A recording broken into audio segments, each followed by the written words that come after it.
Bisa di setting ini tampilannya biar nanti saya mau masukkan screen share ya. Gambar saya bisa dilebarin nggak di depan saya?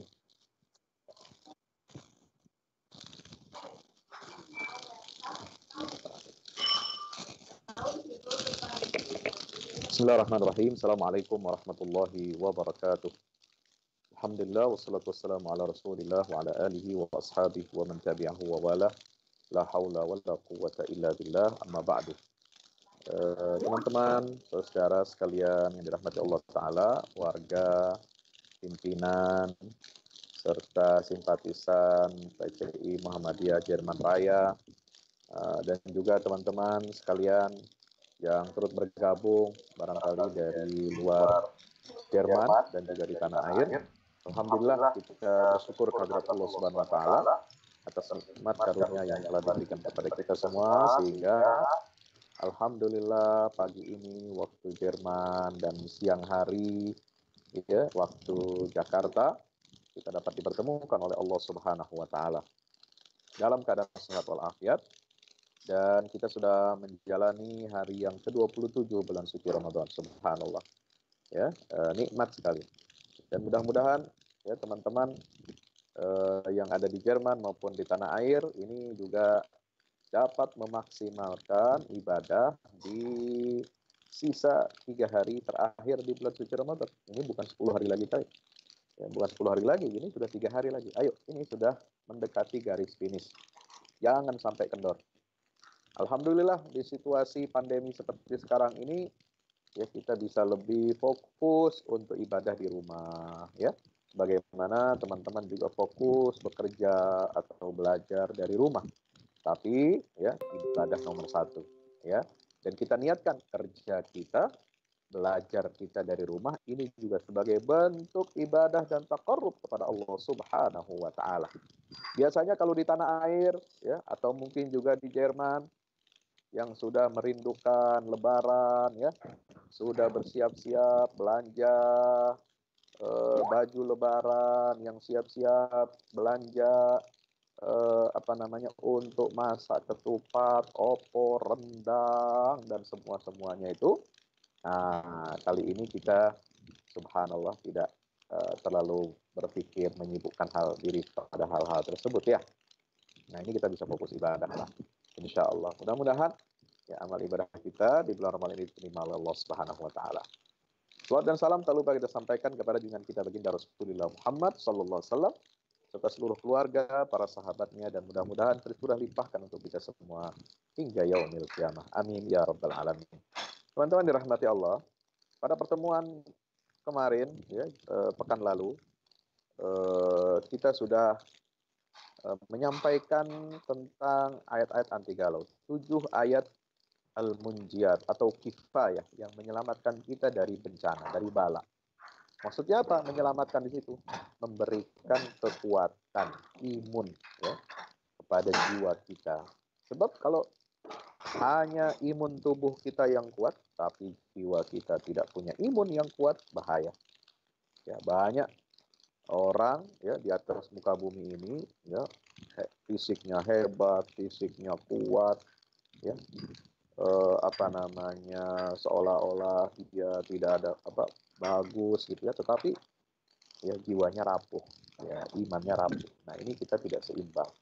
Mari kita seimbangkan antara iman yang kuat dengan fisik kita yang kuat. Nah, apalagi dalam menghadapi musibah seperti ini ya, krisis kesehatan, darurat kesehatan ya, kekuatan tubuh saja tidak cukup ya, karena ya bagi yang terjangkiti COVID ya, kekuatan tubuhnya sudah melemah ya, bahkan diserang oleh virus ini luar biasa sehingga tidak bisa mencium bau, tidak bisa merasakan, lidahnya tidak bisa merasakan, kemudian napasnya ya terganggu, kemudian panas suhu tubuhnya juga tinggi dan sebagainya. Itu tidak bisa merasakan lagi imunitas tubuh. Nah, maka di sini diperlukan apa? Kekuatan imun jiwanya untuk menerima takdir Allah ini dengan sebaik-baiknya, dengan penuh kesabaran dan tawakal kepada Allah Subhanahu wa taala. Bagi yang sehat-sehat saja sama, ya. Bagi yang sehat saja mungkin dia merasa imun tubuhnya bagus, dia. Tetapi dia dihadapi, ya, dia akan menghadapi suatu situasi krisis, ya. Krisis apa? Sosial, krisis ekonomi, ya, apalagi yang biasa suka berkumpul, ya, hangout, kemudian ngafe-ngafe, ya kan, ini karena ada kebijakan baru seperti ini. Nah, ini habit yang baru, ya. Kita tidak boleh berkerumun, tidak boleh berkumpul-kumpul, ya, tidak ke kafe-kafe, tidak ke mall-mall. Nah, ini habit yang baru yang harus kita hadapi. Kalau jiwa kita nggak siap juga repot.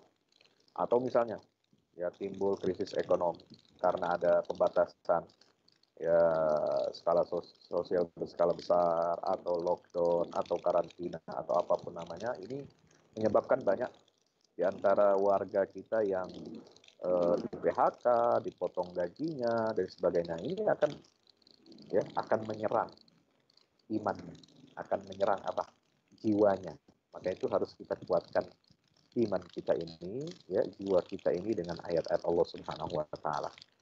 Nah, sekarang kita akan bahas 6 ayat sakinah, ya, ayat yang mendatangkan ketentraman dan ketenangan dari Allah Subhanahu wa taala. Saya akan coba share di sini, ya, share screen supaya kita bisa melihat, ya, tampilan. Ini sudah nampak, ya? Saya buka, ya, rekennya.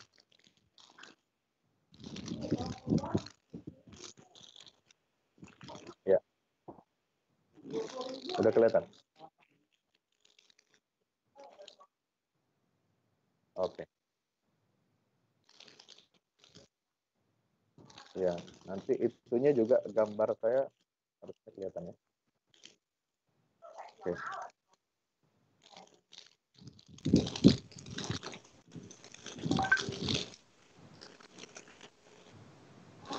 Baik. Teman-teman yang dirahmati Allah Subhanahu wa taala, kita akan melihat di sini tampilan, ya, slide mengenai ayat sakinah. Apa yang disebut dengan ayat sakinah itu? Ayat sakinah ini adalah ayat-ayat yang membawa dan yang menjadi sebab Allah turunkan ayat angan dan ketentraman kepada baginda Nabi besar Muhammad SAW. Ya, ini dinyatakan oleh Al-Imam Ibnul Qayyim Al-Jauziyah. Imam Ibnul Qayyim Al-Jauziyah, ya, menyatakan apa? Dalam kitabnya Madarijus Salikin fi Manazil Iyyaka Na'budu wa Iyyaka Nasta'in. Kata Syekhul Islam Ibnul Qayyim Al-Jauziyah, muridnya Ibnu Taimiyah. Ya, di antara tingkatan Iyyaka Na'budu wa Iyyaka Nasta'in adalah tingkatan sakinah atau ketentraman. Ketentraman jiwa ini, ketentraman hati ini itu diperoleh hanya dengan pemberian Allah. Jadi sifatnya top down, ya, bukan bottom up nih, ya, bukan diusahakan, bukan diikhtiarkan melalui usaha kita hamba. Ya, sebab mungkin banyak orang memiliki kekayaan berlimpah, ya, memiliki popularitas, memiliki kekuasaan yang berlimpah, tetapi hatinya tidak tenang, ya, jiwanya tidak tentram. Dan kalau kita orangnya, ya, mau membeli ketenangan atau ketentraman hidup, ini tidak bisa diukur dengan materi, ya, tidak bisa diukur dengan materi, Mas. Subhanallah, ya. Ada orang mungkin banyak sekali hartanya, kekayaannya, ya. Orang kaya di dunia ini kan bisa dihitung dengan jari, ya. Ya, kalaupun tidak dihitung dengan jari, ya paling tidak angkanya tidak melebihi 1000 lah, ya. 1000 orang terkaya di dunia misalnya, dari Indonesia berapa? Itu belum tentu mereka hidupnya tenang dan tentram, ya. Walaupun bergelimang harta, bergelimang uang, punya emas, depositnya banyak, berliannya banyak, punya jet pribadi, punya kapal cruise pribadi mewah, ya, dan lain-lain sebagainya. Itu belum tentu hidup mereka tenang. Tapi sebaliknya, orang yang, ya, hidupnya sederhana, orang yang hidupnya mungkin kekurangan, dia bisa tidur nyenyak, ya, ada ketenangan, ketentraman jiwa, ketenangan batin dia. Tapi sebaliknya orang yang bergeliman dengan kekayaan, ya, kemewahan, mungkin tidurnya tidak pernah nyenyak, dan dia harus mengkonsumsi obat tidur. Ya. Orang banyak mengeluarkan uang untuk apa? Cari ketenangan hidup. Ya, misalnya untuk menghindari diri dari kebisingan, dari kepenatan hidup di kota besar. Ya, orang mencari ketenangan, ya, bayar sewa villa mewah di Bali, di Thailand, di Maldives, di Eropa dan sebagainya, ya.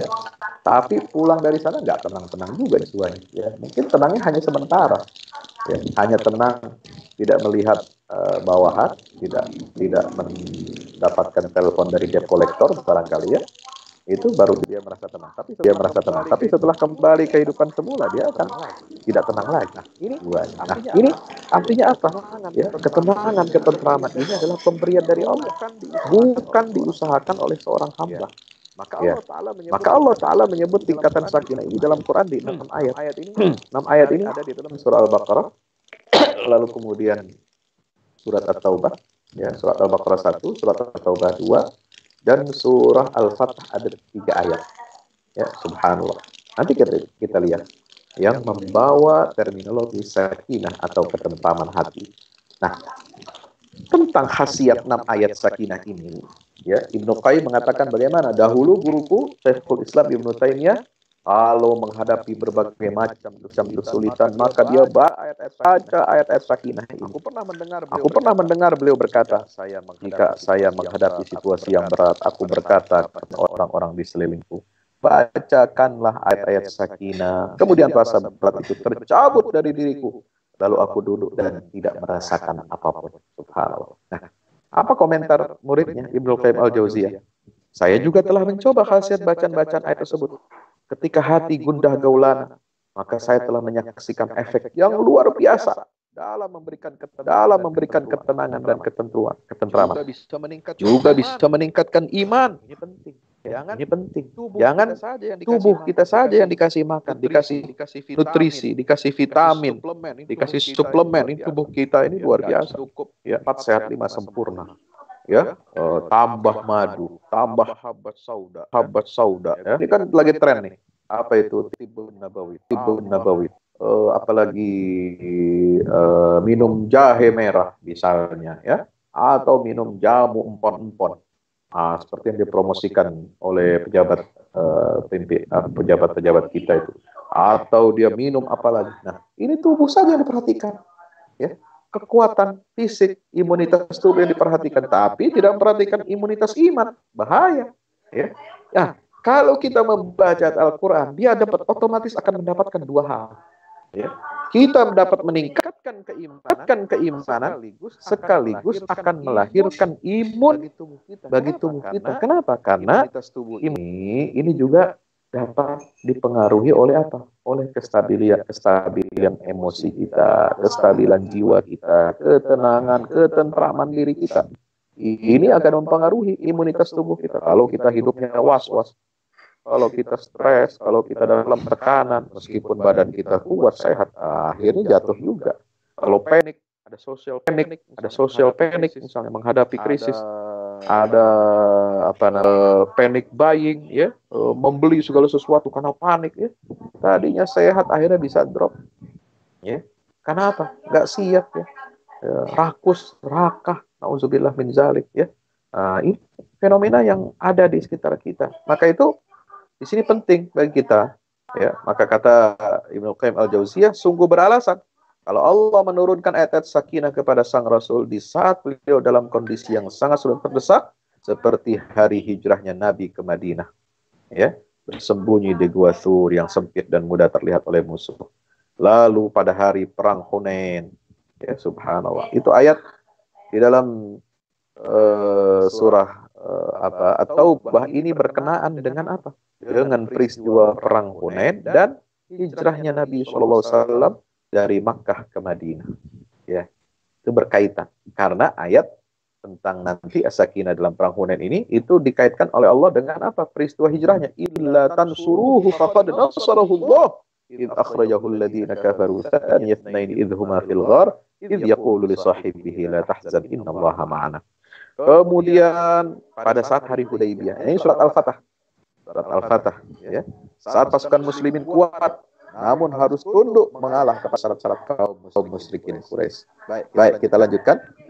Kita masuk ayat yang pertama, ya, dirahmati Allah, yaitu surat Al-Baqarah ayat 248. Ya, Al-Baqarah ayat 248.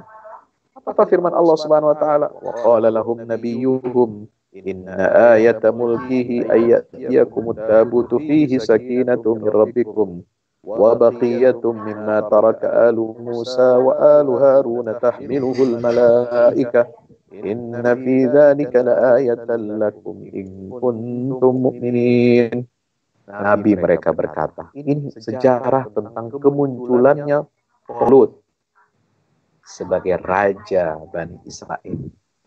Ya, ini awal kebangkitan Bani Israel setelah setelah mereka ini padam, ya, setelah mereka ini surut, subhanallah. Ketika mereka ini, ya, menantikan ada pemimpin lahir dari di tengah-tengah mereka yang bisa mengalahkan kezaliman Jalut yang menindas Bani Israel, ya. Mereka mengharap kehadiran pemimpin yang kuat yang bisa membawa mereka kepada, ya, kesejahteraan dan keselamatan hidupnya, ya. Maka di sini Allah, ya, sebutkan proses bagaimana lahirnya seorang pemimpin yang bernama Talut. Dan dari Talut itulah yang membuka jalan untuk tampilnya sosok seorang pemuda yang bernama Dawud, yang berhasil membunuh raja zalim yang bernama, diungkapkan dalam ayat-ayat Al-Baqarah ini. Mulai dari ayat 248 sampai ayat terakhir di juz yang kedua. Ya, juz kedua itu. Ini lembar terakhir. Coba kita lihat, subhanallah, ya. Bagaimana proses kelahirannya pemimpin yang adil ini? Pemimpin yang kuat ini, yang menjadi jalan, terbukanya jalan bagi tampilnya kepemimpinan Daud, ya, sebagai puncak tamkin atau kekuasaan orang yang berada di atas muka bumi ini. Setelah apa? Mereka sebelumnya lemah. Setelah mereka sebelumnya, ya, tercerai berai, ya kan? Ini kan Bani Israel ini kan awalnya kebangkitannya itu dari mana? Ya, itu dari Nabi Yakub. Nabi Yakub punya anak Yusuf. Yusuf jadi perdana menteri Mesir dengan setelah melalui proses yang begitu panjang, yang ini juga menjadi pelajaran bagi kita untuk menjadikan musibah itu sebagai nutrisi bagi kehidupan, ya, di materi yang awal-awal kita dulu. Kemudian setelah Nabi Yusuf mulai turun, ya, lalu naik lagi, Allah bangkitkan, Allah utus Nabi Musa alaihissalam, ya, untuk menyelamatkan Bani Israel dari perbudakan dan penindasan Fir'aun di Mesir dengan segala macam, ya, dinamikanya, dengan segala macam pasang surutnya. Bagaimana beliau berdakwah kepada Allah Subhanahu wa taala begitu luar biasa. Sampai kemudian wafat Nabi Musa alaihissalam, lalu digantikan oleh Nabi seterusnya dan mengalami masa kemunduran, kelemahan Bani Israel. Sehingga Allah lalu tampilkanlah, ya, Raja Talut yang kemudian membuka jalan bagi tampilnya, ya, kebangkitan Bani Israel, yaitu dipimpin oleh Raja Dawud dan putranya Sulaiman alaihi wassalam. Dua nabi dan dua rasul yang diutus oleh Allah Subhanahu wa taala untuk memperbaharui risalah Islam yang Allah wahyukan kepada para nabi dan rasul sebelumnya, subhanallah. Nah, maka tampilnya ini ada bagaimana? Ayat mulkihi, tanda kerajaannya ialah datangnya tabut kepada tabut itu apa? Ya, sebuah peti yang di dalam kitab Taurat. Ya. Jadi untuk menyimpan Taurat, tabut ini, ya kan? Di sini kita baca dalam tafsirnya. Nah, untuk menyimpan Taurat, tabut itu tempat kotak, ya, simpanan penyimpan kitab Taurat. Fihi sakinah, yang di dalamnya itu apa? Terdapat, ya, sesuatu yang bisa memberi ketenangan dari Tuhan. Sakinatun min rabbikum wa baqiyatum, dan sisa peninggalan keluarga Musa dan Harun Subhanallah. Ya. Jadi lahirnya kekuasaan, ya, lahirnya peradaban, ya, ketika dia akan bangkit setelah dia surut, ini dimulai dari apa? Rasa tentram. Allah berikan ketenangan, dan ketenangan itu di mana? Didapat, ya. Isyarat dalam ayat ini, ayat 248 surah Al-Baqarah, tolong dicatat baik-baik. Al-Baqarah 248. Ini isyarat bahwasanya ketenangan jiwa umat, ketenangan hati, ya, umat dalam setiap periode itu ada pada kitab sucinya. Kalau mereka taat, kalau mereka patuh, kalau mereka tunduk kepada aturan-aturan Allah yang termaktub di dalam kitab suci yang diwahyukan kepada Nabi kita Muhammad SAW, kalau dulu nabi-nabi sebelumnya, maka umat itu akan mendapatkan ketenangan.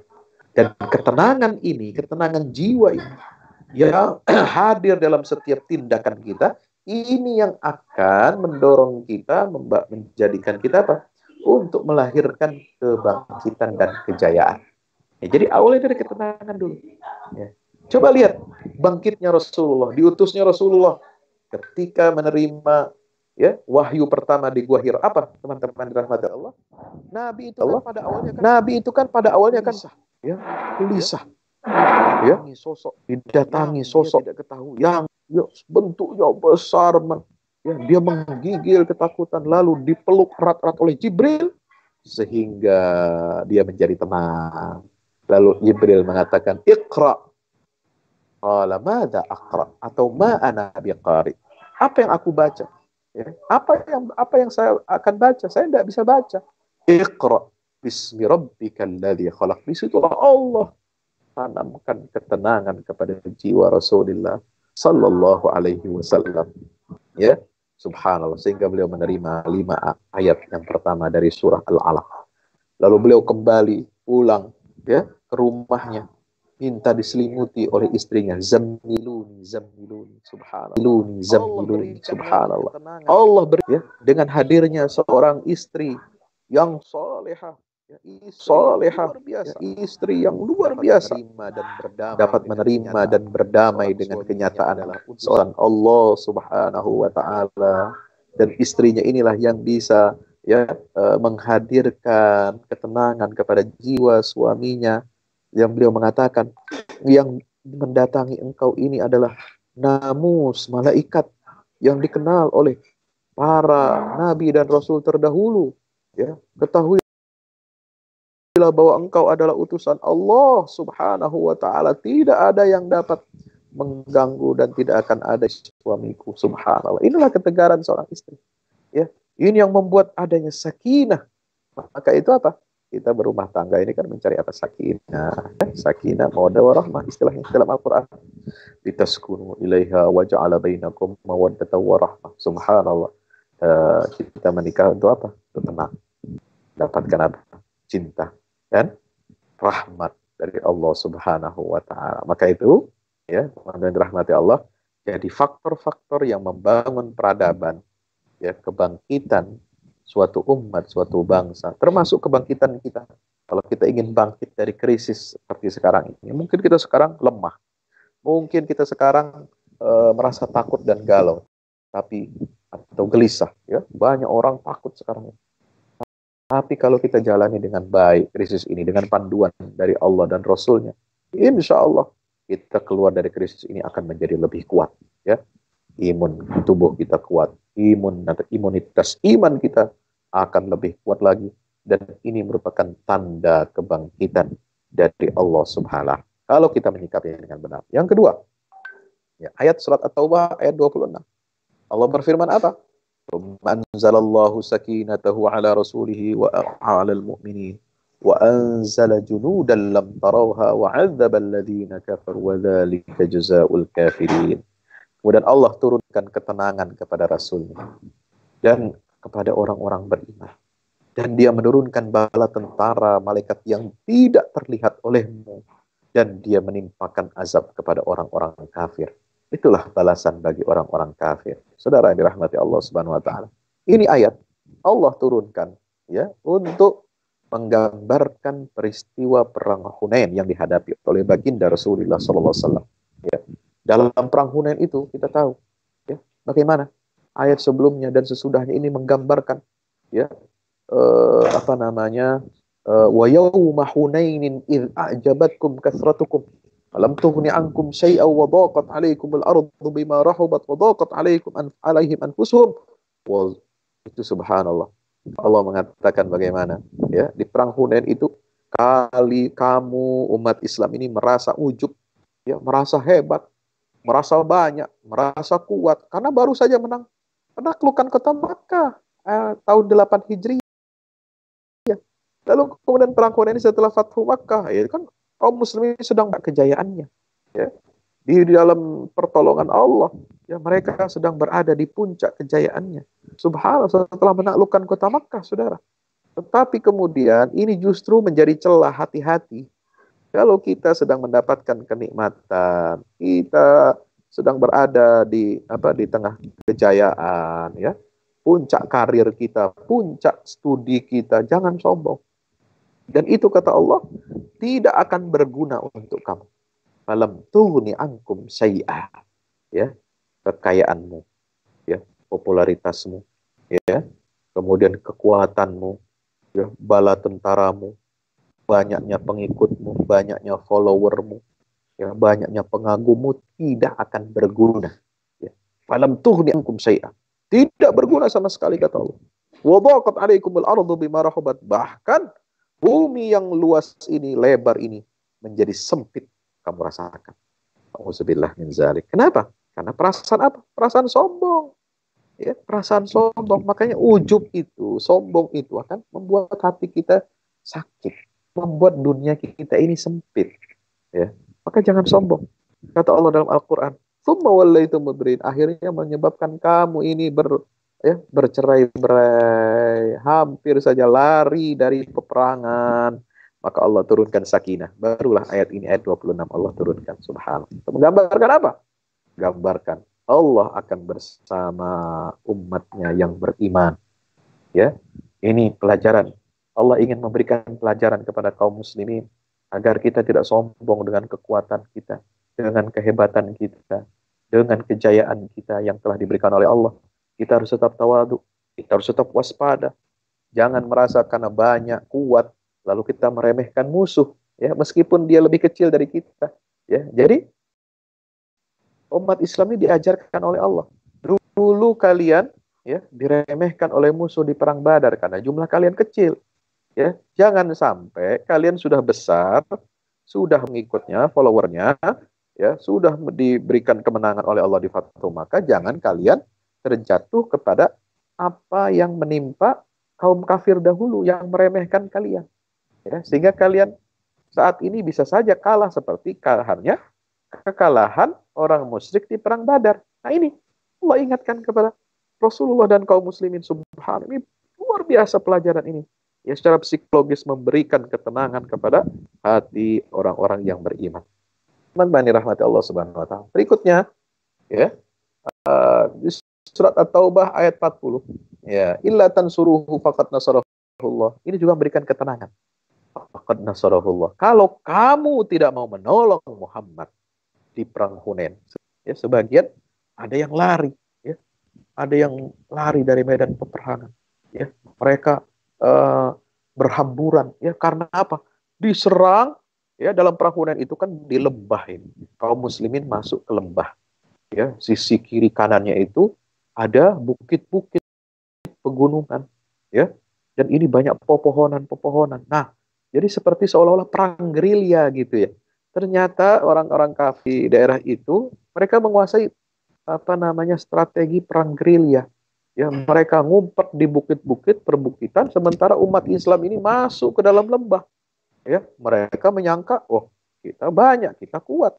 Musuh pada ngumpet, ya, nggak berani menghadapi kita. Nah, di situ kemudian mereka dihujani oleh panah, dihujani oleh tombak. Subhanallah. Nah, lalu pada lari. Sebagian orang-orang beriman ini, ya, ada yang tidak kuat mentalnya. Kenapa? Karena tadi sudah ujub, karena gurur, ya. Iman kalau diiringi dengan ini berbahaya. Dia bisa melemahkan iman. Ini pelajarannya. Ya. Jadi iman saja kalau tidak diiringi dengan sikap tawadhu, ya, sikap rendah hati ya kepada Allah ya, dan tidak meremehkan musuh, ini bisa menyebabkan kekalahan. Maka itu ketika mereka sebagian kaum muslimin ini lari terbirit-birit karena mendapatkan jasa hebat dari atas mereka, apa yang terjadi? Allah mengingatkan, illa tansuru, wahai orang-orang yang lari ya, melarikan diri dari pertempuran ini, kalau kalian tidak mau menolong Muhammad dan agama Muhammad sallallahu alaihi wasallam, faqad nasarahullah, sungguh Allah telah menolong dia, menolong Nabi Muhammad ini ya. Pada saat apa? Allah tolong dia sendirian. Nabi Muhammad sendiri ditolong sama Allah ketika dia diusir oleh orang-orang kafir ya. Beliau hanya berdua, dia salah seorang dari dua orang ketika yang dua orang ini berada dalam gua, yaitu Abu Bakar Siddiq radhiyallahu anhu. Idz yaqulu li sahibihi, ketika dia berkata kepada sahabatnya, la tahzan innallaha ma'ana, jangan kau bersedih wahai Abu Bakar, sungguhnya Allah bersama kita. Fa anzalallahu sakinatahu alaihi wa ayyadahu bi junudin lam taraha, maka Allah turunkan sakinah, ketentraman. Jadi ketentraman ini diturunkan oleh Allah ya, bukan berasal dari diri kita. Ketentraman itu pemberian dari Allah. Namanya memberi itu bagaimana sih? Yadul ulia khairun minal yadi sufla, kan ada ibarat ungkapan, yang memberi itu tangannya di atas ya. Tangan di atas lebih baik daripada tangan di bawah. Nah, ibarat ini, sakinah itu pemberian Allah. Allah yang kasih kita ya. Tidak kita usahakan, Saudara. Maka ya, di sini kita harus ingat bahwasanya kalau kalian sedang ramai-ramai begini ya, tidak mau menolong agama Allah, ketahuilah bahwa Nabi Muhammad dulu seorang diri, dikepung di rumahnya, dia keluar selamat, pergi berangkat hijrah, padahal dia sendiri. Siapa yang menyelamatkan beliau? Allah subhanahu wa ta'ala. Wa ja'alna min baini aydihim saddan wa min khalfihim saddan fa'aghshaynahum fahum la yubsirun. Subhanallah. Mereka yang tadinya terjaga, mereka bergadang, mereka sosok pemuda-pemuda yang kuat, yang hendak membunuh Rasulullah SAW. Mereka dibuat tertidur dan tidak bisa melihat Rasulullah. Mendengar pintu, ya, pintu yang bergerak saja, berderik saja, itu tidak kedengaran. Subhanallah, ditutup telinganya, ditutup matanya oleh Allah Subhanahu Wa Taala, sehingga Nabi SAW bisa keluar dari rumahnya menemui Abu Bakar Siddiq, lalu beliau hijrah. Nah, bukan hanya itu, ketika di dalam gua juga. Nah, tadi selamat sudah dari rumahnya, sekarang masuk ke dalam gua, ya, bersembunyi, kan ada kejaran, ya, ada sayembara. Di situ Nabi bersembunyi bersama sahabat. Ya, di gua mana? Gua Thur. Gua Thur itu ya gua kecil, ya, yang hanya cukup untuk 2 orang pas badannya. Kalau badan orang Arab itu kan tinggi besar semua, ya kan? Masuk 2 orang sudah cukup, sudah sesak itu, gua kecil itu, dan dia tidak dalam. Ya, kalau di dalam riwayat itu dikatakan, kalau orang-orang yang mengejar orang musyrik ini bawah itu kelihatan itu Nabi Muhammad dan Abu Bakar. Subhanallah. Maka Allah berikan apa di situ? Kemuliaan, ya, barangkali bisa disebut sebagai mukjizat. Ditutup lubang gua itu dengan apa? Bukan dengan besi, bukan dengan beton, ya, bukan dengan cairan timah macam-macam, ya. Ditutup dengan apa? Sarang laba-laba. Sarang laba-laba. Dan di depannya itu apa? Dibuatkan oleh Allah, ya. Allah ciptakan di situ, Allah utus di situ burung, ya. Burung yang menjaga telur-telurnya. Subhanallah, ini menakjubkan sekali. Ya, maka orang Quraisy ini berpikir, ya, jangankan manusia, ya, kalau ada binatang saja yang mau masuk gua ini, dia pasti sarang laba-laba ini. Ya, kucing aja bisa nerobos. Kalau ada sarang laba-laba, ini sarang laba-labanya tetap utuh. Mana mungkin ada manusia bisa masuk ke dalam situ tanpa merusak sarang laba-laba? Itu cara mereka berpikirnya. Subhanallah. Ya. Kalau ada manusia atau binatang yang hendak mengganggu burung ini, maka burung ini pasti tidak akan tenang dia tinggal di sini. Ya, pasti dia tidak bisa dia menetaskan telurnya lalu mengerami telurnya di sini. Berarti memang di sini tidak siapa-siapa. Subhanallah, Allah berikan pertolongan. dari jalan yang tidak diduga-duga. Dan ini terbukti ucapan Rasulullah kepada Sayyidina Abu Bakar, la tahzan, innallaha ma'ana. Jangan kau bersedih. Ya, kalau Allah ada, maka masalah akan hilang. Allah kalau sudah bersama kita, Allah kalau sudah menolong kita, Allah kalau sudah melindungi kita, selesai semua masalah ini. Subhanallah. Maka itulah yang disebut dengan sakinah, ketenangan hati, keyakinan yang mendalam, ya, dengan pertolongan Allah Subhanahu wa taala. Nah, itu. Kemudian ayat berikutnya yang keempat, ya, yaitu surat Al-Fatihah. Surat Al-Fatihah ayat 4. Walladzi anzala as-sakinata fi qulubil mu'minin liyazdadu imanan ma'a imanihim walillahi junudus samawati wal ard wa kana Allahu aliman hakima. Subhanallah. Mudah-mudahan teman-teman yang sedang menyimak ini di Jerman atau di tanah air semua masih fresh ya, karena ini jamnya jam siangan, kita mulai tadi di sana tadi mulai jam 8 pagi, insya Allah masih fresh semua ya, jangan ngantuk ya, sebab minggu kemarin kita mulainya agak lambat, yang di Jakarta ini mungkin tidak bisa mengikuti mulai jam 12 malam ya. Tapi di Jerman alhamdulillah semuanya matanya melek semua, itu mau buka puasa ya kan, subhanallah. Nah ini yang di Jerman pagi-pagi jangan ngantuk nih ya, karena masih lama buka puasanya kan. Nah mudah-mudahan masih kuat ya. Iya. Nah ini surat Al-Fatihah ayat 4. Walladzi anzala bil mu'minin. Subhanallah. Allah menurunkan ketenangan ke dalam hati orang-orang beriman. Untuk apa? Liyazdadu imanan ma'a imanihim. Untuk menambah keimanan atas keimanan mereka yang sudah ada. Nah, itu. Jadi sakinah itu untuk menambah keimanan. Allah kalau turunkan rasa tentram, itu iman kita akan bertambah. Subhanallah. Kenapa? Karena kita yakin dengan pertolongan Allah. Walillahi junudus samawati wal ard. Wa kana Allahu aliman hakima. Allah memiliki bala tentara langit dan bumi. Ya, Allah maha mengetahui lagi maha bijaksana. Ya. Ini kalau kita bicara tentang COVID-19, Corona ini kan salah satu tentara Allah. Ya. Kita percaya dia adalah suruhan Allah. Ya, bukan suruhannya manusia, meskipun ada yang mengatakan ini teori konspirasi. Ya silahkan saja. Ya itu mungkin benar, mungkin tidak benar, mungkin salah. Ya, namanya juga teori konspirasi. Ya, seperti kentut, ya, dirasakan, bisa dicium, tapi tidak bisa dipegang barangnya, ya kan? Nah, kalau kita meyakininya apa? Dia adalah tentara Allah. Tentara Allah ini bergerak berdasarkan apa? Suruhan Allah, perintah Allah, sama seperti Nabi Khidir, ya, apa namanya, membunuh anak kecil, melubangi kapal, membangun tembok yang runtuh, itu semua perintah Allah. Bukan semata-mata dia ya melakukan perbuatan yang tidak etis, tidak pantas menurut ukuran manusia. Itu semua Nabi Khidir ini hanya alat, ya, alatnya Allah. Ya, Allah yang punya kuasa, Allah yang perintahkan. Ya, Khidir itu cuma alat. Maka itu sama, COVID-19 juga itu semua alat saja dari Allah Ta'ala. Coba lihat keterangan, ya, keterangan, saya menyebutnya keterangan pers, ya, pers rilisnya Nabi Khidir itu di ayat terakhir tentang kisah Nabi Musa. Itu apa? Wa ma fa'altuhu an amri. Dzalika ta'wilu ma lam tastati alaihi sabra. Ya, subhanallah. Apa yang aku perbuat itu bukan kehendakku, melainkan itu adalah perintah Allah. Ya. Dzalika, itulah takwil.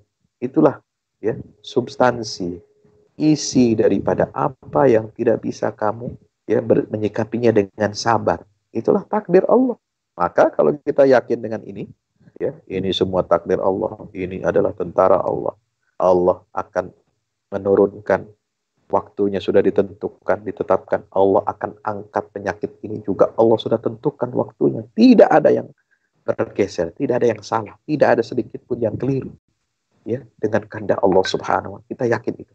Ya. Corona ini akan menyelesaikan tugasnya sesuai dengan yang diembankan atau yang dimandatkan Allah kepada dia. Ya, kita tunggu saja. Kita hanya harus bersabar, sabar, tawakal kepada Allah. Akan ada lahir tatanan dunia baru yang insya Allah akan lebih baik. Ya, akan lebih baik, akan lebih dan akan membawa kebaikan. Ya, nah ini akan kita lihat. Ya, karena dia punya arahan sendiri dari Allah. Sampai selesai tugasnya, ya ini wabah ini pasti akan hilang. Ya, dengan izin Allah Subhanahu Wa Taala. Wa kana Allah aliman hakiman. Ya, Allah itu maha mengetahui. Kita nggak tahu apa-apa. Inni a'lamu ma la ta'lamun. Kata Allah kepada para malaikat, aku mengetahui apa yang tidak kamu ketahui. Kata Allah Subhanahu Wa Taala, ya kan? Kita coba memprediksi, kita cuma berandai-andai, tapi kan nggak bisa sampai kepada ilmunya Allah. Allah tahu semuanya. Hakim, dan dia bijaksana. Kapan waktunya ya akan diangkat wabah ini? Bagaimana Allah memberikan pedoman agar kita kuat dan sabar? Itu semua sudah diatur secara bijaksana oleh Allah Subhanahu Wa Taala. Ya teman-teman dirahmati Allah, inilah yang dialami oleh Rasulullah SAW ya bersama kaumnya yang beriman. Untuk apa? Meningkatkan keimanan mereka. Ya, Allah uji ini. Kenapa ayat sakinah ini ada dalam surat Al-Fatah? Ini Al-Fatah itu artinya kan penaklukan, ya, kemenangan. Yaitu Fathu Makkah. Nah, Fathu Makkah itu tidak berdiri sendirian. Ya, penaklukan kota Makkah yang spektakuler, ya. Ini adalah puncak perjuangan dakwahnya Rasulullah ketika berhasil membebaskan kota Makkah dari kemusyrikan. Ya, membebaskan Ka'bah dari berhala-berhala yang dibuat oleh orang musyrik ya untuk menandingi Allah Subhanahu Wa Taala. Auzubillah. Ini kan peristiwa besar. Ya, ini peristiwa besar, saudara.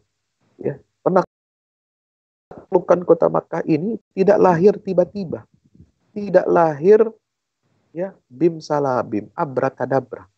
Tidak lahir peristiwa Fathu Makkah itu seperti kita membalikkan telapak tangan seperti pesulap. Enggak.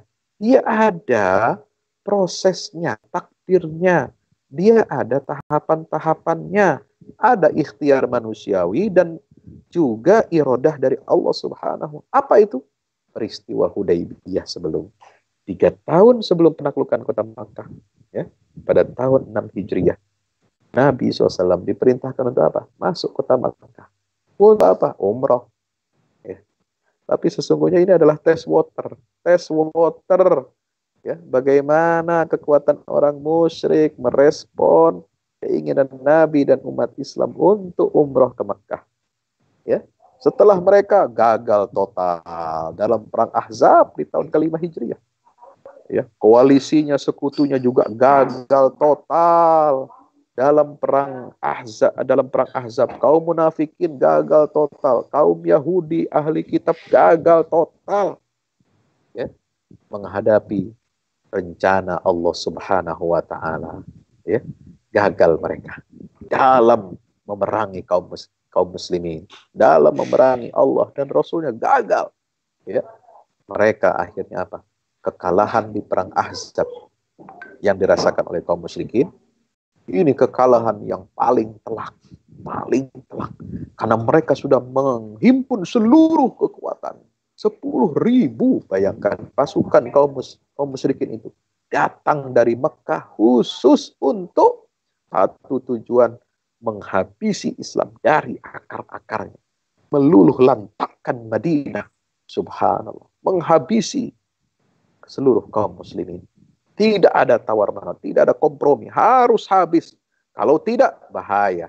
Nah, kalau masih tetap bercokol di Madinah, kekuatan Islam ini akan membahayakan otoritas Makkah, membahayakan berhala-berhala kami.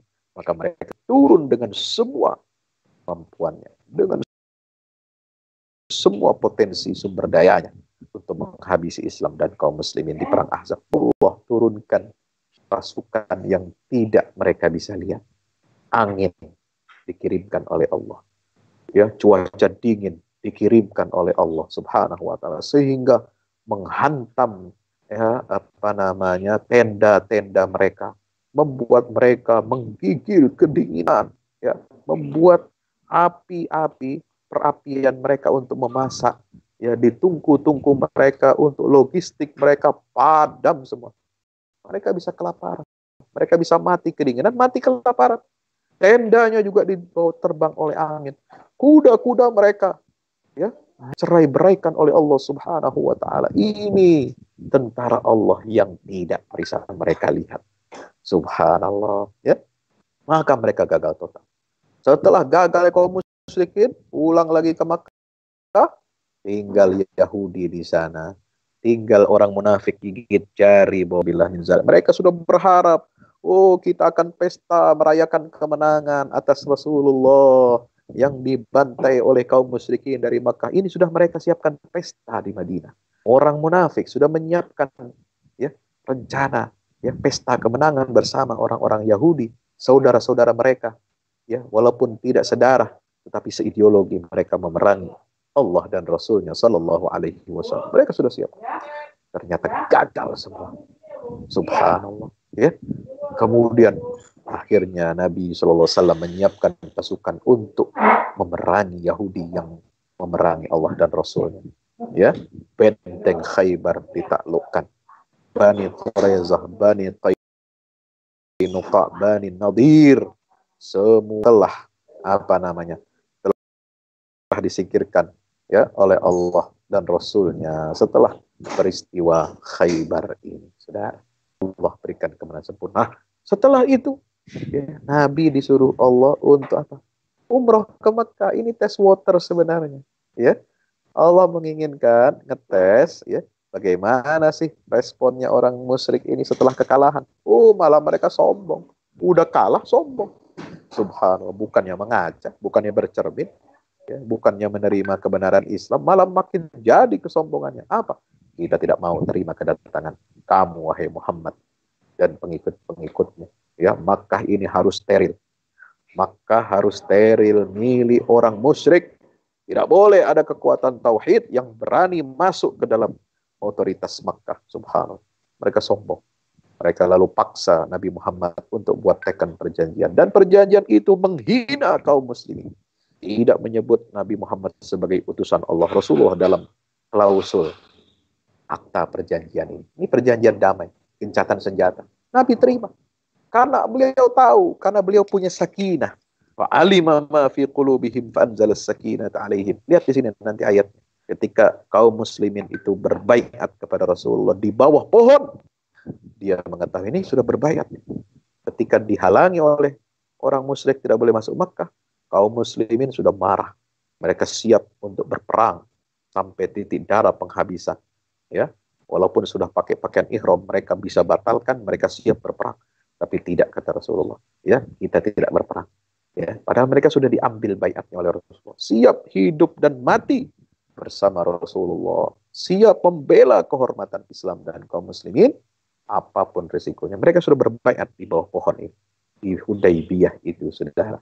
Maka kemudian Allah berikan sakinah. Rasa tenang, tentram kepada mereka. Meskipun mereka sudah diambil sumpahnya. Sudah berkobar-kobarnya untuk berperang.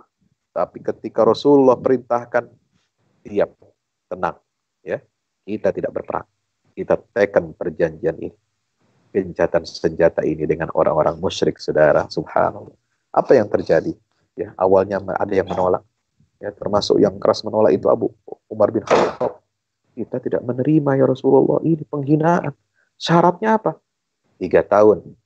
Tidak boleh ada orang Islam datang ke Makkah. Tidak boleh ada orang kaum musyrikin datang ke Madinah. Kalau orang musyrik dari Makkah datang ke Madinah, siapapun yang datang, musyrik atau muslim, datang ke Madinah harus diekstradisi ke Makkah. Tapi kalau ada orang Islam dari Madinah datang ke Mekah, ditangkap, mereka akan ditahan selama-lamanya di sana. Tidak boleh kembali ke Madinah, saudara. Kemudian tidak boleh ada peperangan, ya. Tidak boleh ada pengkhianatan terhadap perjanjian ini, ya. Tidak boleh memerangi sekutu koalisi masing-masing. Nah, ini lalu berjalan. Subhanallah, dengan pertolongan Allah yang awalnya perjanjian Hudaybiyah ini nampak ya merugikan kaum muslimin, ya nampak dia menghina, syarat-syarat itu menghina Allah dan Rasulnya serta kaum muslimin, saudara. Tetapi di balik itu semua Allah berikan wa athabahum fathan qariba. Ini kunci kemenangan. Allah memberikan balasan dengan kemenangan yang dekat. Jadi yang disebut fathan qarib, fathun mubina, inna fatahna laka fathan mubina itu sudah Hudaybiyah. Fathan mubina itu Hudaybiyah. Baru fathan qariban di ayat 18 ini, kalau ayat yang pertama inna fatahna laka fathan itu perjanjian Hudaybiyah. Dia membuka jalan bagi kemenangan yang dekat, yaitu apa? Fathu Makkah. Nah, ini yang saya pahami, yang dipegang oleh para ahli tafsir, saudara. Subhanallah. Ya, maka 3 tahun berselang, Nabi berhasil masuk ke Makkah sebagai pemenang, sebagai champion. Kenapa? Sakinah. Kuncinya sakinah. Ya, Allah berikan hikmah luar biasa. Selama 3 tahun itu, ya, ketika tidak ada peperangan, kaum musyrikin dan kaum muslimin di Madinah, antara Makkah dan Madinah ini, ya, ada gencatan senjata, ya, semacam perang dingin, ya. Mereka tidak berani menyerang kita, ya, kita tidak menyerang mereka, itu seperti perang dingin Amerika dan Soviet lah, kira-kira begitu dalam masa perang dingin, ya kan? Nah, apa hikmahnya terjadi di situ? Subhanallah. Ini yang dirahmati Allah Subhanahu wa taala. Ya, maaf ini tadi mati ini. Itu subhanallah, ya.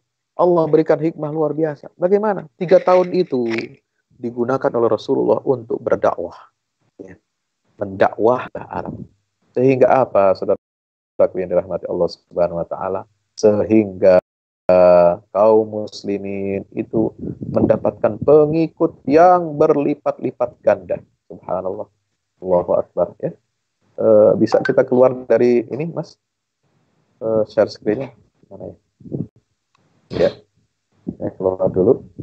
Udah keluar ya?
Dia juga masuk Islam.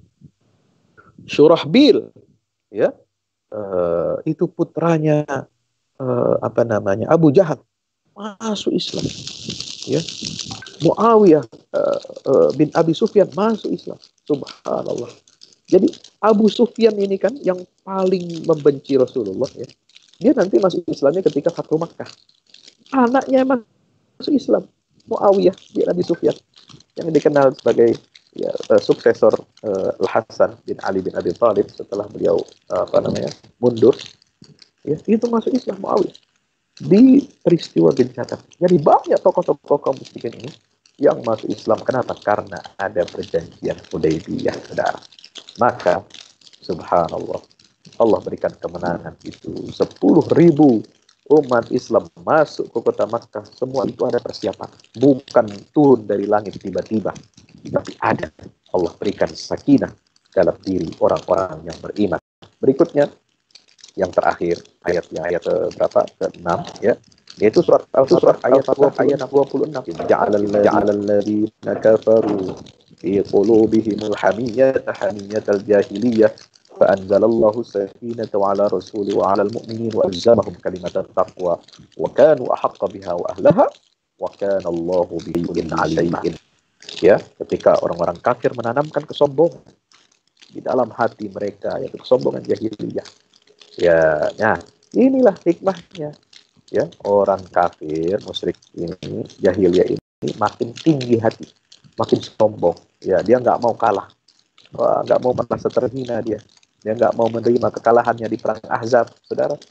Dia bikin perjanjian yang seolah-olah dirinya masih hebat, dirinya masih kuat, dirinya masih powerful, padahal sudah keropos. Ya, mereka sudah stres memerangi Rasulullah selama 6 tahun dengan segenap sumber daya yang dimiliki oleh Makkah, gagal total semua. Bagaimana nggak stres? Mereka kehilangan keluarga, mereka kehilangan putra-putranya, mereka kehilangan orang-orang terbaiknya, ya, mereka kehilangan sumber-sumber ekonomi, mereka kehilangan kekayaan mereka, sebab mereka infakkan harta mereka ini untuk memerangi Allah dan Rasulnya. Makanya ada disebutkan dalam surat Ali Imran atau surat Al-Anfal, ya, innal ladzina kafaru yunfiquna amwalahum liyasuddu an sabilillah fasayunfiqunaha thumma takunu alaihim hasratan thumma yughlabun walladzina kafaru ila jahannam yuhsharun. Sungguhnya orang-orang kafir itu menginfakkan hartanya, semua hartanya. Itu giroh mereka. Masa kita orang Islam tidak punya giroh? Orang kafir saja, orang musyrik menginfakkan seluruh hartanya untuk menghalangi manusia dari jalan Allah.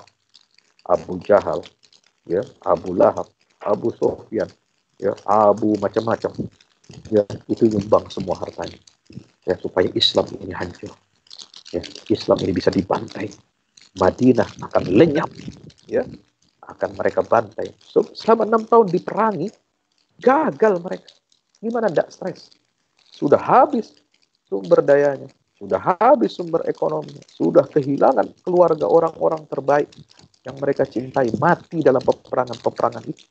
Apa yang tersisa? Tinggal kecongkakan, kesombongan. Itulah yang disebut hamiyatul jahiliyah, kesombongan jahiliyah. Ya, karena kesombongan jahiliyah ini tidak ada batasnya. Ya. Kalau kita mungkin sombong biasa-biasa ada batasnya lah, ya. Kalau jatuh miskin baru sadar, tapi mereka enggak. Ini orang jahiliyah, kalau sombong itu enggak ada batasnya. Ya, nauzubillah min dzalik. Kenapa? Maka itulah sebagai lawan antitesa ini, kesombongan jahiliyah kepada orang-orang kafir itu Allah tanamkan. Nah, di dalam hati orang beriman sebaliknya, Allah berikan sakinah. Fa anzalallahu sakinatahu ala rasuli wa ala mu'min. Allah turunkan sakinah kepada Rasulnya dan orang-orang beriman. Dan Allah tetapkan mereka, ya, menjalankan kalimat takwa. Subhan. Artinya apa? Ketika kita menghadapi kesombongan orang kafir, kita harus tenang. Ya, ini pelajaran. Jangan gerasa gerusu. Kalau kita menghadapi musibah, kita harus tenang. Jangan gerasa gerusu. Jangan kita ini nggak sabaran. Ya, contoh sekarang, ya. Ya, Mas, ya. Ini pandemi belum berakhir. Orang udah mau lebaran, ya, Masya Allah, nggak sabaran, ya, udah biasa beli baju lebaran, ya, 3 hari mau rame lagi, diserbu, di Garut, di Tasik, di mana-mana kota-kota, Surabaya lagi, Masya Allah, ini nggak sabar menghadapi hujan dan musibah. Kenapa sih? Apa lebaran mesti pakai baju baru? Ya? Apa lebaran kita mesti rubah penampilan fisik kita? Kan tidak. Kenapa tidak sabar menghadapi musibah? Jadi kalau ada musibah, ada kesombongan dari pihak lain, ya anggap kita ini yang kita lawan, yang ini adalah virus, ya, yang berbahaya. Ya, kalau dia mengganas, kita harus, ya, bersabar. Kita harus punya ketenangan batin. Jangan tergesa-gesa. Relaksasi, pelonggaran itu bukan akhir segala-galanya. Karena ini pandemi, dia akan ada gelombang-gelombang. Dan pandemi itu sifatnya sampai 2 tahun minimal. Itu pengalaman. Dalam dunia medis, sejarah mengatakan begitu. Jadi selama 2 tahun ini kita nggak boleh tenang-tenang. Nggak boleh merasa aman. Ya, nggak boleh merasa aman. Bebas berkumpul lagi, bebas nggak cuci tangan lagi, bebas nggak pakai masker lagi. Dalam 2 tahun ini, teman-teman semua yang menyaksikan, mohon, ya, saya menghimbau, ini harus kita perhatikan protokol kesehatan. Ya, kita tidak aman 2 tahun. Ini sunnatullah. Ya, memang itu berlaku, virus itu begitu, sunnatullah. Ya, jangan kita abaikan sunnatullah ini. Lalu kita merasa semua kita terjang, ya, larangan ini berkumpul, terus kita langgar dengan alasan apa? Kita sudah jenuh, kita sudah capek, kita mau lebaran ya, subhanallah, nanti lagi sholat id, silaturahim lebaran juga ini sudah siap-siap mau berkumpul semua. Nah ini bisa berbahaya kalau tidak kita kendali. Mari kita tanamkan kesabaran, hadirkan sakinah dalam diri kita untuk melawan kesongkakan, kesombongan, keserakahan, termasuk keganasan dan kezaliman yang ada di sekitar kita. Demikian. Wallahu a'lam bishawab. Assalamualaikum warahmatullahi wabarakatuh. Baik, terima kasih kepada Ustadz Salim atas Mas, kajian pada suaranya hari ini. masih mute. Oh iya, maaf. Alhamdulillah, terima kasih kepada Ustadz Fahmi Salim atas kajian pada hari ini. Saya mengingatkan kembali kepada para jamaah untuk mendonasikan atau menginfakkan kepada Lazismu Jerman, dan Lazismu Jerman juga membuka zakat dan fitrah. Untuk rekening bisa dilihat di running text di bawah ini, dan silahkan setelah transfer untuk mengkonfirmasi kepada Mbak Ria. Batas akhir transfer 22 Mei 2020. Baik, yang bisa kita garis bawahi tadi, ketentraman jiwa yang diperoleh dari pemberian Allah. Ketentraman jiwa ini sumber dari berbagai penyakit jiwa dan lain sebagainya. Baik Ustadz, jadi ini sudah ada pertanyaan. Soal sakinah, yang kami tangkap sakinah bukan hanya sekedar untuk menyempurnakan kata keluarga sakinah. Ternyata bisa untuk konteks pribadi juga. Apa ciri jika sakinah? Cirinya sakinah ya? Ciri keluarga sakinah. Baik. Ya, dalam konteks pribadi jelas ya. Sebentar saya ingin tampilkan ini ya, sambil saya ngomong ya. Dalam konteks pribadi, teman-teman yang dirahmati Allah Subhanahu wa taala, ya, itu jelas sakinah itu merupakan pemberian dari Allah Subhanahu wa taala. Itu jelas, ya, tidak ada keraguan. Tetapi sakinah ini kan bukan hanya turun kepada pribadi, tetapi juga kepada keluarga. Karena Allah mengatakan apa? Wa min ayatihi, dalam surat Ar-Rum ya, ayat 30 ya, kalau tidak salah. An khalaqalakum min anfusikum azwaja litaskunu ilaiha wa ja'ala bainakum mawaddatan wa rahmah. Inna fi dzalika laayatin liqaumin yatafakkarun. Ya. Di antara tanda kebesaran Allah adalah ya penciptaan langit dan bumi. Dan Allah jadikan untuk kalian dari diri kalian itu pasangan-pasangan, hidup berpasang-pasangan. Ya, wa litaskunu ilaiha, untuk apa? Supaya kalian merasa tentram. Jadi ini mekanisme Allah berikan kepada setiap hamba, setiap individu. Selain dia merasakan ketenangan jiwanya dengan agama, juga harus ada lahir ketenangan di dalam keluarga. Ya, setiap manusia ini itu memerlukan, ya, dia ada yang namanya insting atau hasrat biologis. Sebagaimana insting makan minum, ya, insting kita mempertahankan diri dari serangan, ya kan? Kita punya insting itu, masing-masing manusia ini tanpa kecuali, laki perempuan sama, ya, dia perlu makan, dia perlu minum, dia akan mempertahankan diri dari serangan, ya. Itu seperti halnya binatang. Binatang perlu makan, perlu minum, dan dia akan membela diri kalau diserang. Ya. Lihat ayam kalau diganggu, lihat ular kalau diganggu, lihat kalau macam-macam binatang kalau diganggu dia nggak mau, dia akan mempertahankan diri. Itu pula manusia. Nah, salah satu hasrat insting itu apa? Hasrat biologis. Nah, itu hanya bisa ditemukan, itu akan bisa menenangkan diri kita pada saat ketika, ya, pada saat apa? Ketika kita ini menikah sesuai dengan tatanan syariat dari Allah Subhanahu wa taala, ya. Teman-teman dirahmati Allah Subhanahu wa taala. Nah, oleh sebab itu di sini kita harus apa? Mengusahakan.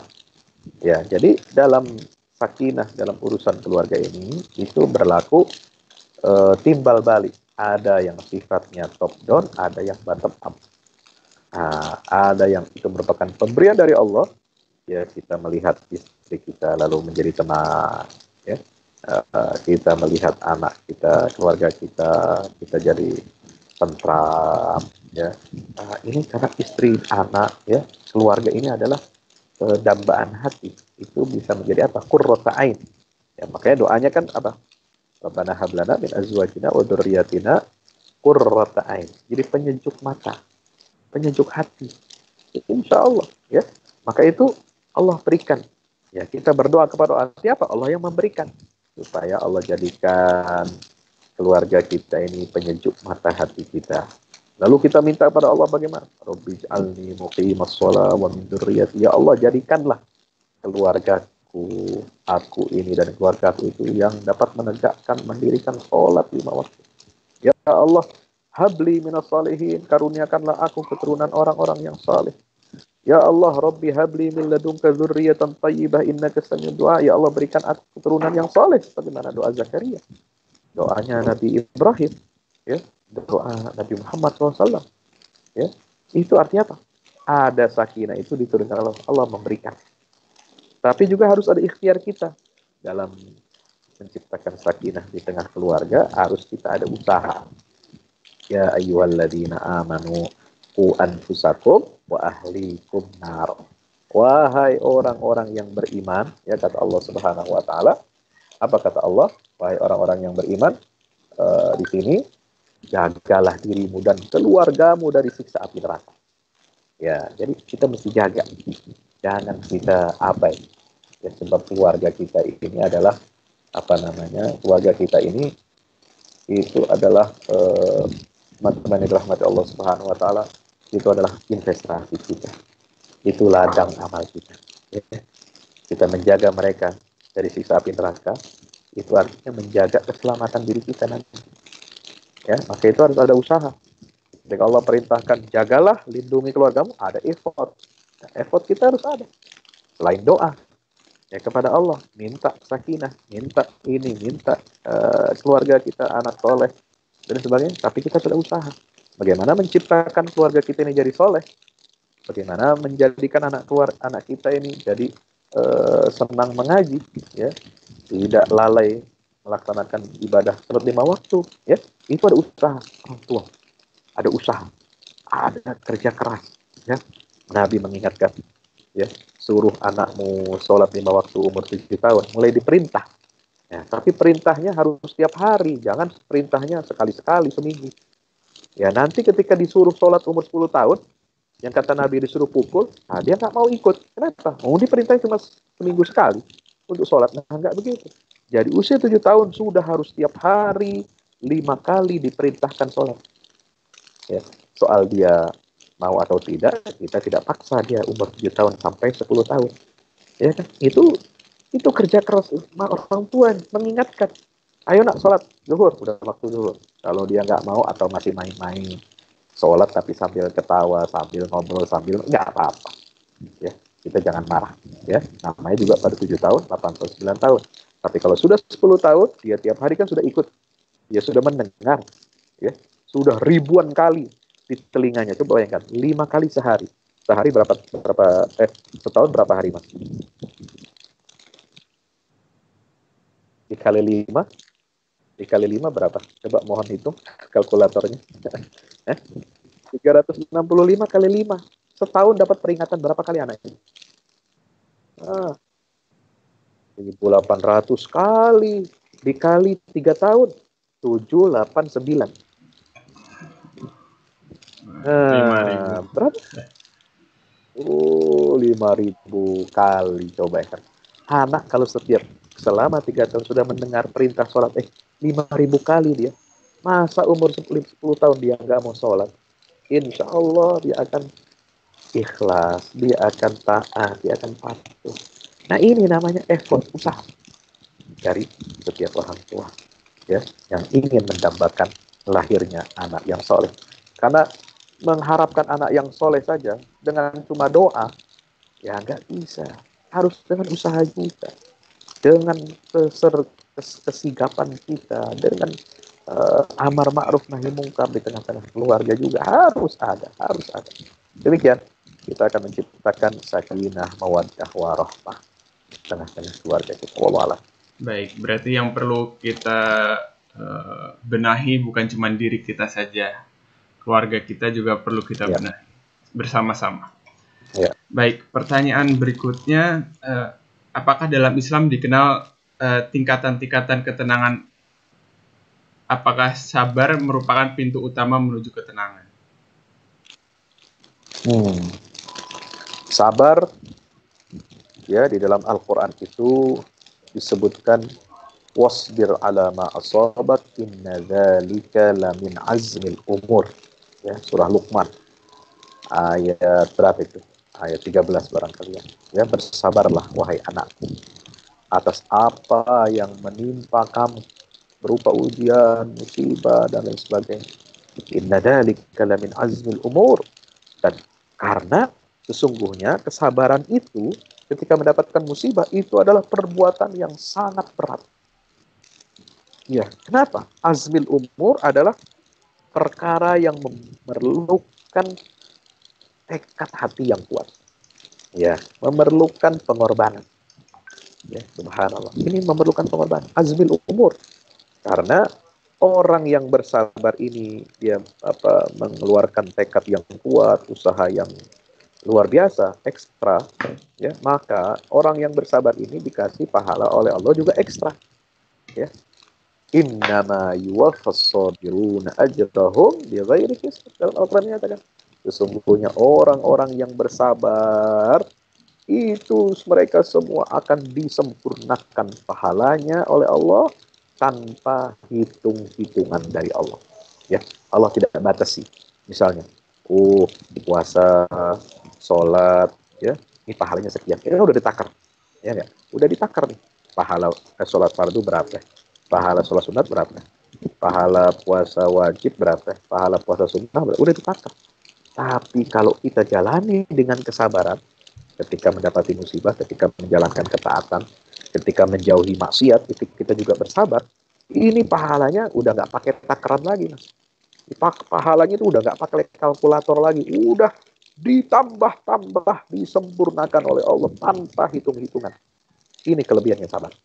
Nah, maka kalau kita punya kesabaran, subhanallah, orang penyabar itu, kata pepatah kita, orang sabar disayang Tuhan. Ya nggak? Orang sabar itu menjadi kekasihnya Allah. Ya, karena Allah akan melihat kualitas ini hamba ketika mendapatkan musibah, ya, dia bersabar. Dia mendapat pahala dari Allah Subhanahu wa taala. Dan ini yang membedakan, ya, orang itu beriman atau tidak. Ya, dia kesabaran. Jadi sabar adalah salah satu kunci kita untuk mendapatkan ketentraman jiwa.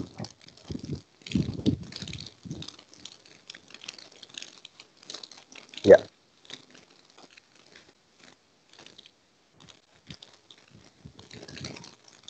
Masih ada lagi?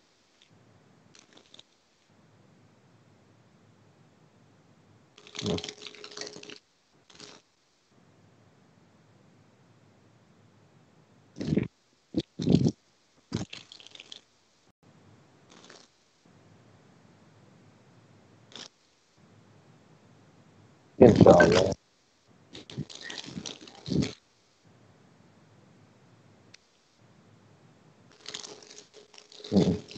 Insya Allah. Mudah-mudahan. Saya akan tutup dengan closing statement, ya, di acara kita pada siang hari ini. Ya, ini sambil kita lihat video ini, ya, tidak ada suaranya, tidak apa-apa, ya. Teman-teman dirahmati Allah Subhanahu Wa Taala, saya sangat bergembira, bersyukur kepada Allah, ya, teman-teman memberikan kepercayaan kepada saya untuk membersamai program, ya, kajian Ramadan selama 1 bulan ini. Meskipun tidak tiap hari, ya, hanya sepekan sekali, tapi ini luar biasa, ya, sangat berkesan buat saya. Ya, seolah-olah saya ada di tengah teman-teman semua, seperti halnya saya dulu berada di Jerman beberapa hari, ada di Berlin sempat 3 hari, di Frankfurt 3 hari, kemudian di Wina, Austria 3 hari, ya. Maka ini luar biasa. Hikmahnya dari musibah corona ini kita bisa silaturahim. Pengajian online, seolah-olah kita berada bersama-sama, tidak ada jarak, tidak ada batas di antara kita. Ini pertama, nikmat yang Allah berikan kepada kita ini harus kita syukuri. Ya, teman-teman juga bisa berguru, bisa belajar dari tokoh-tokoh, para ulama dan cendekiawan yang lain. Ya, ini juga kesempatan luar biasa. Yang mungkin hari-hari biasa mungkin tidak bisa kita lakukan.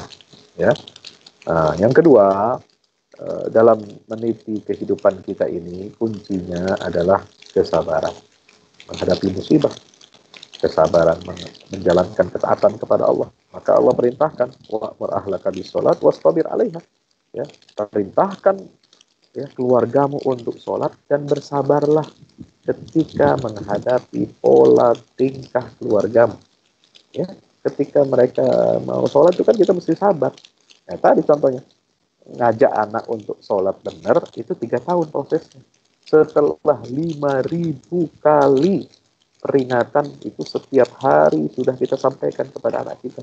Ya, diperlukan kesabaran. 3 tahun itu bukan waktu yang singkat ya. 3 tahun ini mungkin untuk mahasiswa S2 sudah selesai masternya. Ya, atau S3 sudah selesai doktornya. 3 tahun loh mas. Subhanallah. Ini mendidik anak itu 3 tahun supaya mereka bisa sholat dengan baik itu minimal 3 tahun. Itu kesabaran luar biasa. Ya. Ketika menjauhi maksiat kita harus sabar. Ya, menjauhi maksiat kita mesti sabar. Ya. Sabar dari godaan setan, jangan terpengaruh bisikan, syahwat, hawa nafsu, tahan diri kita. Maka siapa yang menahan dirinya dari apa yang diharamkan oleh Allah di dunia, nanti Allah berikan itu. Nanti di surga itu kan ada sungai, bisa kita minum, bisa kita semua kita manfaatkan fasilitasnya. Sungai dari madu, sungai dari anggur. Ya anggur kita tidak bisa minum di dunia. Tapi nanti di surga kita mau minum anggur seberapa banyak, tidak akan memabukkan kita. Ya, tidak akan memabukkan kita. Makanya sabar aja. Jangan ikut-ikutan, oh itu teman saya Pak Ustadz, Muslim dia. Ya, tapi kalau musim dingin kembar, minum jangan sabar. Gak usah ikut-ikutan. Ya, itu godaan setan. Ya, kita terhalang di dunia, tapi nanti di akhirat, di surga, kita bisa minum anggur sepuasnya. Mereka yang minum anggur di dunia, nah nanti di akhirat dibakar loh dalam neraka. Rasain nanti ya. Makanya jangan, kita sabar aja. Sabar di dunia kita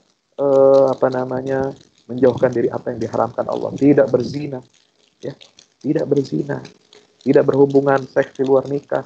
Sabar, ya, menikahlah dengan baik, ikuti syariat Allah. Nanti di surga ente bakal dikasih mau berapa bidadari. Nah, mau berapa bidadari? Allah kasih. Ya, istri kita jadi bidadari, ada lagi bidadari yang lain. Subhanallah, nggak perlu berzina di dunia. Jangan berpikir untuk selingkuh. Jangan berpikir untuk melanggar aturan-aturan Allah. Karena nanti di akhir balasannya lebih dari yang kita bayangkan. Maka itu, sabarlah kita dalam mendidik kehidupan. Yakin Allah bersama kita. Nggak usah bersedih. La tahzan innallaha ma'an. Jangan bersedih. Karena sesungguhnya Allah selalu pasti akan bersama kita. Demikian. Aku qouli hadza astaghfirullah li wa lakum. Ya, terima kasih pada semuanya yang terlibat di sini. Ya, setelah berbagi waktu bersama kita. Mudah-mudahan Allah terima semua amal ibadah kita. Amin. Dan saya mengucapkan taqabbalallahu minkum. Ya, sebelum lebaran nggak apa-apa, kita berdoa. Namanya berdoa. Mau lebaran, mau sebelumnya nggak masalah. Taqabbalallahu minkum.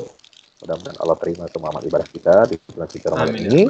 Dan insya Allah kita berdoa pada Allah supaya pandemi segera berakhir dan kita tetap hati-hati, ya, tetap waspada karena sunnatullahnya pandemi ini 2 tahun. Jadi harus tetap waspada. Jangan kita kendor, jangan kita mengabaikan sunnatullah. Mudah-mudahan kita bisa jumpa lagi di masa yang akan datang. Assalamualaikum warahmatullahi wabarakatuh.